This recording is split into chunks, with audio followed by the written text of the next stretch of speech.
Hey everyone, welcome back and happy Friday. All right, so thank you to everyone who joined us this morning on Up and Adam to our second channel, sister channel, for our morning meeting and for our Real Housewives of Miami recap. We also talked about this. We're going live at 3:30 p.m. Eastern today with Kim D from the Real Housewives of New Jersey. I just want to get that authentic Jersey tea, like authentic Italian food, authentic Jersey tea. I want to know what Kim D's up to and what dirt she has on the cast. But guys, we're not back to talk about Bravo, not this time. We're back to talk about the Chrisleys because Savannah Chrisley is giving us a few updates, including the first time seeing her dad since he's gone to prison. If you guys haven't already, go ahead, smash that like button. If you're not subscribed, get subscribed at this point. Don't forget to hit that notification bell. Yeah, and with that, let's jump right in. It's time for all your binge-worthy pop culture news. Welcome to Up and Adam. All right, guys, so it looks like Savannah Chrisley is opening up yet again, which she has been. She's been pretty open up throughout this entire process. I'm sure it's helped her a lot when it comes to just the simple fact that she's had cameras in her face for a long time now, her and her family, so much so that her 16-year-old brother Grayson doesn't even remember a time without cameras. Neither does Chloe, obviously, who's 10 if Grayson doesn't. But Savannah's been keeping us in the loop, and now she's recounting a time in her life, which was just not too long ago, probably at the end of January, early February, where she saw her dad, Todd Chrisley, behind bars for the first time. In a meeting room, not really behind bars, but you guys get what I'm saying. Savannah Chrisley recounted the weird experience of visiting her dad, Todd Chrisley, in prison for the first time, saying that she was taken aback by his unmaintained hair. Out of everything, Savannah, unmaintained hair, that's what took you aback? It wasn't the orange jumpsuit. On Tuesday's episode of her Unlocked with Savannah Chrisley podcast, the 25-year-old said that she didn't expect to see that her pops switched out of his signature blonde locks for gray. He doesn't really have a choice. I mean, I heard that there was hair dye in there, though. I did hear that there was hair dye, so I have questions for people. I don't really know anybody in prison, though, so I can't really ask. I will say it's really weird seeing him with gray hair, like really weird. He's definitely used to having some color over the years, and now seeing him with gray hair, I'm like, oh my gosh. I would also think it would be different if there is hair color, like in a woman's prison. It might be, and I know this sounds terrible, but it might be a little bit more normalized or exciting for women to, do their hair. But I feel like for guys, if guys go in there and they're in the shower and they start doing their hair, other guys might pick on them in a men's prison. And if Todd Chrisley was in the bathroom just like doing his hair, dyeing it blonde, I don't know what the survival skills are like in prison, but I've watched 60 Days In and it looks rough. And I'm not even making a joke of that. I'm just saying I don't think Todd Chrisley should be dyeing his hair in prison. That's all.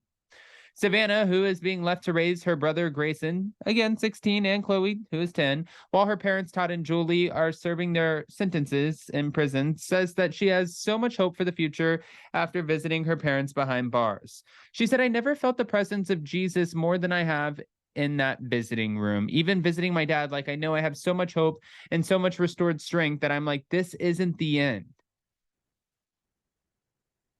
The scary part is, though, is like when you go up against a jury and they decide your fate and they decide that you're guilty and they hit you with 12 and a half years in prison. I mean, today, or no, not today. Today's the day that Jen Shaw reports to prison. I feel like it's been just a month that the Chrisleys have been in prison. Now, times 12 months, times 12, that's 144 months. He's done one, so he has 143 to go. Think about that. And I know that they're going through what they're going through for us to make a difference, for us to make a change, because whether this appeal works out or not, they're still coming out with a story. Savannah also explained her mom's newfound living conditions, claiming that the prison has better conditions for service dogs than it does for inmates. "My mom's in a facility that has no air yet, but there are service dogs for the prison that are in heated and cooled buildings because it's inhumane for them not to have air." I'm happy for the dogs. I mean, I feel like the entire building should have air. That is another thing that, like, what do you do when a building doesn't have air? Because you would have to evacuate it, but where do you put people because they're inmates? So you can't really just be like, okay, everybody leave, take a lunch break, come back after. We're going to open the gates. You can go as far as the Taco Bell down here on the right. You have about 1.5 miles. And then over here on the left, 1.5 miles, you have a Hardee's. So meet back here in 45 minutes.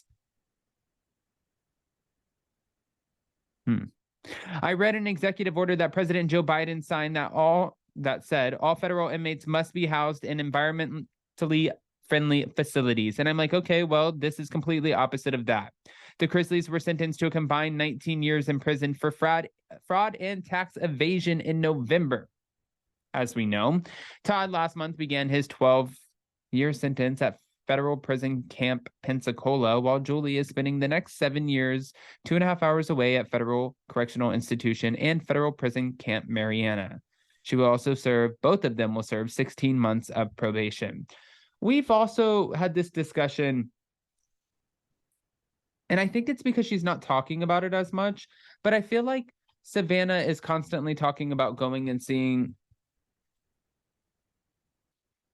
Don't get all mad at me. I feel like she goes and sees her dad a lot. But then really, what are you going to say to the girl right now? She's raising 2 siblings that she didn't sign up for this. She's not the one who allegedly frauded anybody. She didn't even know that this was coming. The girl's just trying to live her best life, maybe get married, maybe have a family of her own, and boom, now she becomes a parent to a 10-year-old and a 16-year-old, which means at least 8 years, for the next 8 years, she's going to have this responsibility. That's a long time and a lot of responsibility. And she can't go to both prisons because they're 2.5 hours away from each other. So she's not going to the same prisons on the same days. She's going to have to split her time. There. Savannah Chrisley, I stood up for you. Now we need to get Savannah Chrisley on the show. That's what we need to do. We need to see if we can't get an interview scheduled and get Savannah Chrisley on the show. That would be a good interview. But guys, I don't want to just give you this information and not pick your brain and see what you think. What are your thoughts about the Chrisleys' introduction into prison? And if it's inhumane, this is my big question. If the living situation is inhumane, will they move Julie Chrisley to another prison, or will they... Like, how does that work? Will they move her to another prison? Will they just try to get it fixed? But then do they have a timeline on getting it fixed? Or would it ever be a circumstance like Paris Hilton where she walked in and they're like, oh, okay, due to overcrowding, we're going to put you on house arrest? Could we get that situation? I have questions. So, all right, guys, we'll see you for our live with Kim D at 3:30 p.m. Eastern right here on this channel. Don't forget to smash that like button. Show some love. If you're not subscribed, get subscribed to both channels, Up and Adam, this one, and Up and Adam 2. Go vote in the polls in the community tabs. Love you guys. See you next time.